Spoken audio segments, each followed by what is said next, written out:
यह question board paper के लिए बहुत ज़्यादा इम्पोर्टेंट है और हम इसमें देखेंगे कह रहा है कि चित्र में प्रदर्शित परिपथ में यदि 10 ओम के प्रतिरोध में धारा का मान क्या है, 0 है। तो यहाँ पर कोई भी धारा नहीं बह रहा है, अर्थात धारा का मान क्या है, 0 एम्पीयर है। तो मैं आपको बता दूं कि ऐसा कभी फिगर मिले जैसे यहाँ पर है और एक फिगर ऐसे भी बना देता है।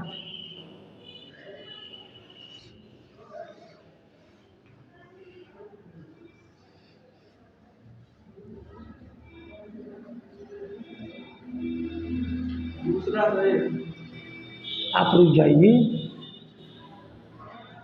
या ऐसे कभी फिगर बना देता है।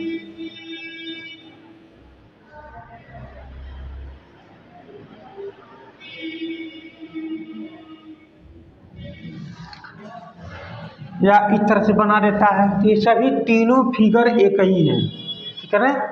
तो यहाँ पर क्या होता है कि अगर इसका मल्टीप्लाई इसके साथ और इसका मल्टीप्लाई इसके साथ अगर हम कर दें और बराबर रहे तो इसमें धारा नहीं जाएगी।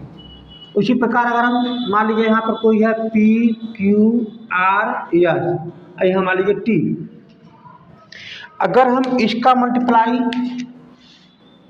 इसके साथ और इसका मल्टीप्लाई इसके साथ कर दें और दोनों बराबर हो जाए, जैसे पी एस इक्वल टू में यहाँ पर मान लीजिए आर क्यू हो जाए, दोनों बराबर हो जाएगा, तो उस कंडीशन में कहेंगे कि टी में धारा नहीं जाएगा। ये बहुत अच्छा टॉपिक बता रहा है, आप लोग इसके समझ लो। इसी प्रकार यहाँ भी मान लीजिए आपके पास यहाँ पर कोई मान दे रखा है पी क्यू आर, इसके बाद एस टी। तो इसमें क्या है, अगर इसका गुणा इसके साथ है और इसका गुणा इसके साथ है कर दो, तो मतलब यश के साथ टी में, यश के साथ टी में और पी के साथ यश आर में, पी के साथ आर में। तो अगर ये दोनों बराबर हो जाए तो समझ लीजिए क्यू में धारा नहीं जाएगी। और ये सभी किस नियम से होता है, व्हीटस्टोन सेट से, ठीक है ना। अच्छा, तो अब हम लोग समझते हैं कि इसमें धारा, पहली बात तो पहले ही कह दिया है कि धारा इसमें 0 है, इसका मतलब ये दोनों बराबर होगा गुणा करने पर। और जब दोनों बराबर होगा तो क्या होगा, इसका मतलब यक्ष का गुणा 6 में करोगे, जैसे मैं बताया हूँ, यक्ष का गुणा 6 में, 6 यक्ष लीजिए जैसे ना, 6 यक्ष, और फिर इसका गुणा 12 में, मतलब 3 का गुणा किस में कर देंगे, 12 में। तो ये आपका व्हीटस्टोन सेट के पालन से नियम से हो रहा है। चलिए यक्ष का मान आपको निकालना है, तो यक्ष बराबर क्या आ जाएगा, 3 इंटू में 12 अपान में 6, इसको काट दीजिए तो यहाँ मल्टीप्लाई कर दिए, यक्ष इसका मतलब कितना आ जाएगा, 6 ओम। यानी यक्ष का जो आंसर आ गया वो आपका कितना आ जाएगा, 6 ओम आ जाएगा। ये पहले का आंसर आपको मिल गया। यक्ष का मान कितना है, 6 ओम। मैं उम्मीद रखता हूँ ये बात समझ गए होगे, ठीक ना। यानी आपको ये पहला सवाल का आंसर मिल गया। अब दूसरा क्या पूछ रहा है कि 4 ओम मतलब 4 ओम के प्रतिरोध में धारा का मान पूछ रहा है। 4 ओम कहाँ है, 4 ओम यहाँ है, बात समझ रहे हो, 4 ओम यहाँ पर है। यानी इसका मतलब ये हुआ कि बैटरी जितना करंट दे रही है वो सभी करंट 4 ओम में जा रही है। बोलिए बात सही है कि नहीं। बैटरी जितना करंट दे रही है वो सभी करंट 4 ओम में जा रही है। यानी बैटरी मान लीजिए आई धारा दे रही है और वही 4 ओम में जा रही है। बोल बात सही कि नहीं। और वही हमको क्या करना है, ज्ञात करना है।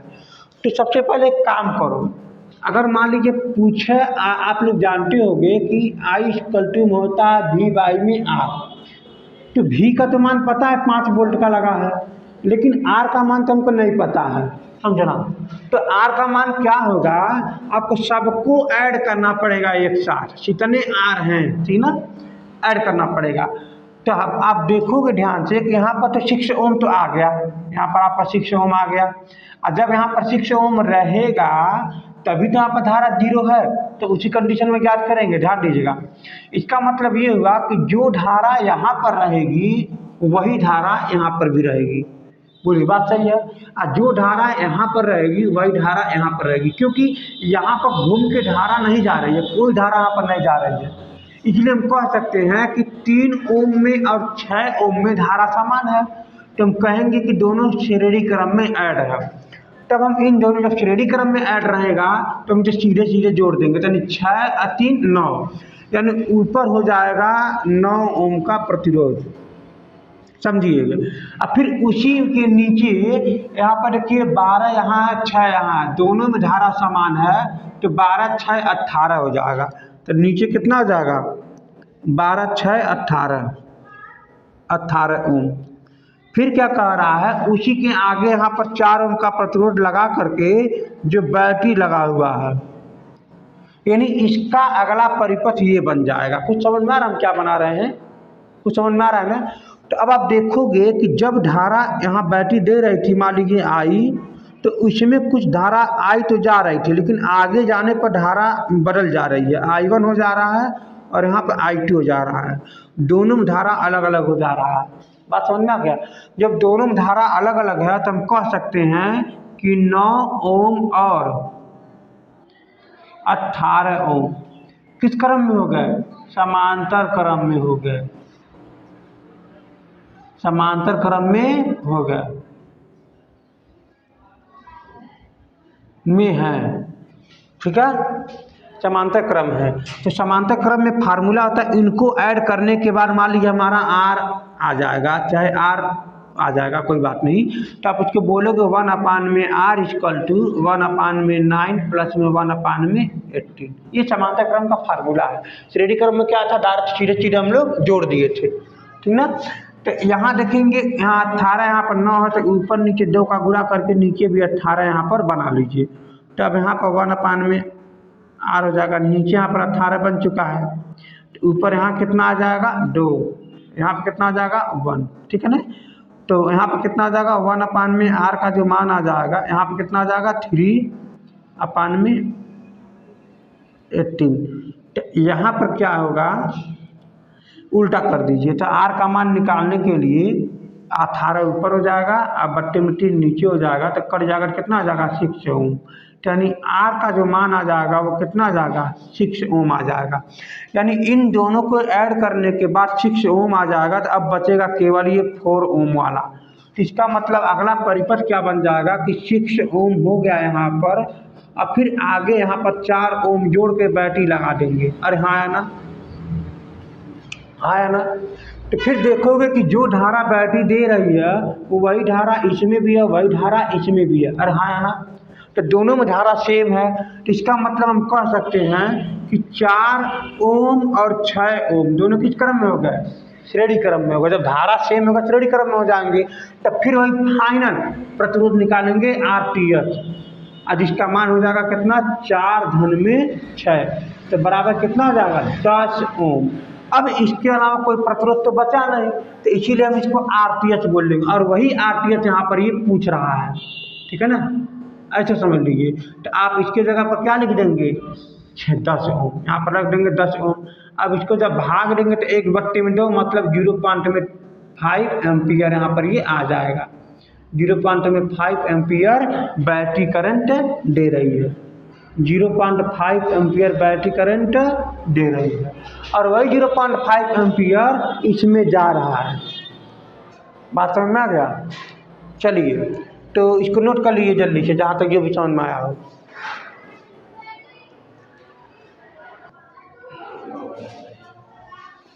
अब यहाँ पर देखेंगे आपका 2 क्वेश्चन का आंसर मिल गया है। इसका आंसर आया है 0.5 एम्पियर, ठीक है ना। अब यहाँ पूछ रहा है कि 3 ओम के प्रतिरोध में धारा का मान पूछ रहा है और 12 ओम के प्रतिरोध में धारा का मान पूछ रहा है, और हम क्वेश्चन कहाँ पर मिटा दे रहे हैं 3 ओम और 12 ओम। तो हम लोग समझेंगे यहाँ पर कि इसमें तो धारा जा नहीं रही है, और जब धारा जा नहीं रही है तो एक प्रकार से आप उसको हटा भी सकते हो, ऐसे समझ लो, इसको हटा भी सकते हो, ठीक है ना। तो यहाँ तक तो जो धारा बैटरी दे रही है 0.5 एम्पियर बोलो या 1/2 एम्पियर बोलो, वही धारा तो यहाँ तक आ गई, ठीक है ना। अब हमको ये पता लगाना है कि इधर कितना धारा जा रही है I1 मान लीजिए, इधर कितना धारा जा रही है I2 मान लीजिए, और I2 ही 3 ओम में जा रहा है और I1 ही 12 ओम में जा रहा है। यही तो पूछ रहा है, बात सही कि नहीं, यही तो पूछ रहा है। तो हम क्या करें, हम आपके पास फार्मूला बताएंगे कभी न कभी कि मान लीजिए कोई I धारा आ रहा है और इसको R1 प्रतिरोध में I1 धारा भेज रहे हैं, R2 प्रतिरोध में I2 धारा भेज रहे हैं। बात समझ में आ रहा? तो हम यहाँ पर बताएंगे कि I1 का मान कितना होगा, I1 का मान कितना होगा। तो I1 का मान होगा, I का बंटवारा करना है गुणे में, ध्यान दीजिएगा, जो धारा आ रही थी उसी का बंटवारा करना है। तो इसका मतलब हो जाएगा I1 का मान R2 अपान में R1 प्लस में R2, इन दोनों को ऐड कर देना है, ध्यान दीजिएगा। उसी प्रकार यहाँ पर मान लीजिए I2 का मान अगर पूछता है तो आप बोलोगे I का बंटवारा करना है, तो ये ऊपर हमारा R1 बट्टे में R1 प्लस में R2 हो जाएगा। लेकिन एक बात फंस रही है, यहाँ पर केवल एक प्रतिरोध था तो हम इससे ऊपर नीचे करके मतलब ले लिए। अब यहाँ पर देखिए दो दो प्रतिरोध जा रहा है, इसमें जा रहा नहीं जा रहा, तो आप एक काम करो, दोनों श्रेणी क्रम में है तो दोनों को जोड़ लो। तो आप यहाँ देखोगे 9 हो गया, यहाँ पे कितना हो गया 18। तो आप ऐसे भी इसको जगह पर बना सकते हो, इस सर्किट को आप ऐसे भी बना सकते हो कि दो, यहाँ पर देखिए करंट आ रही है 1/2 एम्पियर और यहाँ से दो भागों में बट गया, ठीक है। पहला वाला कितना है, अब दोनों को जोड़ दोगे तो कितना बन जाएगा 9 ओम। बाबू आराम से समझो, इन दोनों को जोड़ दोगे कितना आ जाएगा 18 ओम, समझ में आ गया। और यही जो धारा इसमें जो जा रही है, इसमें जो धारा जा रही है इसी को आप बोलोगे I2 है, क्या है I2 है। और जो धारा इसमें जा रही है इसी को बोलोगे I1 है, क्योंकि I1 ही तो 12 ओम में जा रहा है और I2 ही तो 3 ओम में जा रहा है। तो हमको दोनों का मान निकाल लेना है इस वाले फार्मूला से, थोड़ा बहुत भी परेशान नहीं होना है। इसका मतलब ये हुआ कि हमको धारा जांच करना है, कहाँ पर धारा जांच करना है 3 ओम में। ये पहला सवाल तो यही था, 3 ओम में धारा 3 ओम में ऐसे पूछ रहा है। तो जिसका नाम क्या दिए हो आप, I2 दिए हो, तो I2 बराबर कितना हो जाएगा, इसका नाम था I, मतलब जो I जो यहाँ पर देखिए जा रहा था। तो दो भागों में बांटना है, तो I का मान कितना है बताइए, I का मान है 1/2 फिर गुणे। आपको करना क्या है कि 18 हो जाएगा ऊपर और नीचे हो जाएगा, इन दोनों को जोड़ दीजिए तो आपका कितना हो जाएगा 27 हो जाएगा। बात समझ में आ गया, इन दोनों को जोड़ देंगे। तो चलिए हम लिख करके देख देते हैं, 18 धन में 9, कोई दिक्कत नहीं न है। इसका मतलब हमको I2 का मान निकालने के लिए 1/2 गुणे में 18 बट्टे में क्या हो जाएगा 27। अब इसको 9 से काट दीजिए, 9 दूना 18 और 9 तिरिक 27। अब 2 से 2 कैंसिल तो बच गया 1/3 एम्पियर, ठीक है ना। 1/3 एम्पियर इधर जा रहा है 3 ओम के प्रतिरोध में, 1/3 एम्पियर धारा जा रहा है, ठीक ना। कोई अगर बता दोगे। अब अगर आपसे कोई पूछे कि 12 ओम के प्रतिरोध में कितना धारा जा रहा है, 12 ओम के प्रतिरोध में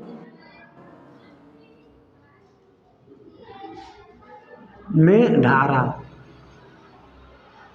तो क्या लिखोगे, 12 ओम के प्रतिरोध में यही धारा जा रही है ना इसमें, क्योंकि यही धारा जा रही है तो इसका क्या नाम दिया गया I1। तो I1 बराबर क्या हो जाएगा, I मतलब I का मान कितना है 1/2 जो धारा यहाँ से आ रही है। फार्मूला देखो ध्यान से, फार्मूला क्या यहाँ पर ये I का मान कितना है 1/2 गुणे, जिसका जांच करना रहता है उसके दूर भाग जाओ, उसका मतलब 9 ऊपर हो जाएगा और नीचे क्या हो जाएगा 9 धन में 18, ठीक है ना। इसका मतलब आप इसको सॉल्व करोगे जब आगे तो आपका हो जाएगा 1/2 गुणे 9 में कितना हो जाएगा 27, इसे काट देंगे 9 3 27। इसका मतलब 1/6 एम्पियर, 1/6 एम्पियर की धारा इसमें जा रही है। बात समझ में आ गया इस वाले परिपथ में। अब आपको मैं एक बात बताना चाहूँ कि दोनों धारा यही आ रही है, यहाँ से दोनों बटा है। इसका मतलब अगर आप कहोगे कि 1/6 धन 1/3, 1/6 इधर गया है, 1/3 इधर गया है, तो आया कितना है 1/2। इन दोनों को जोड़ने पर 1/2 आनी चाहिए। बोलो बात है कि नहीं, 1/2 आनी चाहिए। तो आप एक काम करो, ऊपर नीचे 2 का गुणा कर दो, ताकि दोनों देखे जोड़ने पर 1/2 आ रहा है कि नहीं। अरे भाई मान लीजिए इधर से 5 लीटर पानी भेज रहे हो, अच्छा तो 3 लीटर इधर चला गया, तो 2 लीटर इधर चला गया, तो 3 और 2 जोड़ने पर ये 5 के बराबर होनी चाहिए, नहीं होनी चाहिए। वही चीज़ तो है यहाँ पर। इसका मतलब आप कह सकते हो 1/6 धन, ऊपर आप 2 का गुणा करोगे और नीचे आपका यहाँ पर 6 हो गया। इसका मतलब नीचे क्या बन गया 6, 1 धन में 2 बराबर कितना बन गया ऊपर 3/6। अब इसे काट दो 1/2। अब देखो आगे नहीं आ गया 1/2। यानी इसका मतलब ये है कि 1/2 धारा भेज रहे थे वो सच में 1/6 इधर गया है और 1/3 इधर गया है। ठीक है ना, यही आपका आंसर है।